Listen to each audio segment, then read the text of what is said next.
Hello hi అండి. ఇప్పుడే కృష్ణా నది ఒడ్డుకు వచ్చాం. మనం చూస్తున్నటువంటిది కృష్ణా బ్యారేజీ. సుమారుగా 70 గేట్లు ఉన్నాయి. అవన్నీ కూడా ఓపెన్ చేసిన పరిస్థితుల్లో ఇంకనూ ఉధృతంగానే ప్రవహిస్తున్నటువంటి పరిస్థితిని ఇక్కడ మనం చూస్తూ ఉన్నాం. ఈ ప్రాంతం అంతా కూడా చాలా ఉద్రిక్తతతో కనబడుతూ ఉంది. ఎక్కడ చూసినా జలం, ఎక్కడ చూసినా జనం అన్నట్లుగా చూస్తూ ఉన్నాం. ఈ ప్రాంతంలో మరి ఈ రోజున గమనించినట్లయితే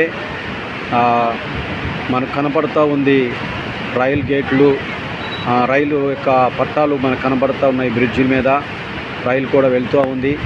కొంచెం వరకు కొంత ఉధృతి తగ్గినటువంటి పరిస్థితి కనబడుతూ ఉంది. అయినప్పటికీ జనాలలో ఆందోళన కనబడుతూ ఉంది. ఈ పరిస్థితిని చూడటానికి ఆయా ప్రాంతాల నుంచి అనేకులు సందర్శకులు ఈ స్థలానికి వచ్చి ఉన్నారు. ఈ ప్రాంతమంతా జనకళతో నిండి ఉన్నది. ఈ యొక్క పరివార ప్రాంతం అంతా కూడా గమనించండి. ఇక్కడ అనేకులు వాహనాలు, మనుషులు చూస్తూ ఉన్నారు. ఈ ప్రాంతం అంతా కూడా ఆసక్తితో తిలకిస్తున్నటువంటి పరిస్థితిని ఇక్కడ గమనిస్తూ ఉన్నాం. అయితే ఈ యొక్క పరిస్థితుల్లో ఇంకనూ తీర ప్రాంతాలలో ఉన్నటువంటి ప్రజలు ఈ యొక్క వర్షాలకు, ఈ యొక్క నీటి యొక్క ఉధృతికి మునిగిపోయి ఇబ్బందులు పడుతూ ఉన్నారు.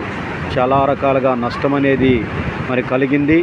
అయితే ఇంత నష్టమును మనం ఎవరం కూడా తీర్చలేము, కానీ మరి వారందరూ కూడా కోలుకోవాలని, వారందరికీ మంచి జరగాలని, ఇకనైనా ఇలాంటి భయంకరమైన పరిస్థితులు రాకూడదు అని చెప్పి ఆశిద్దాం.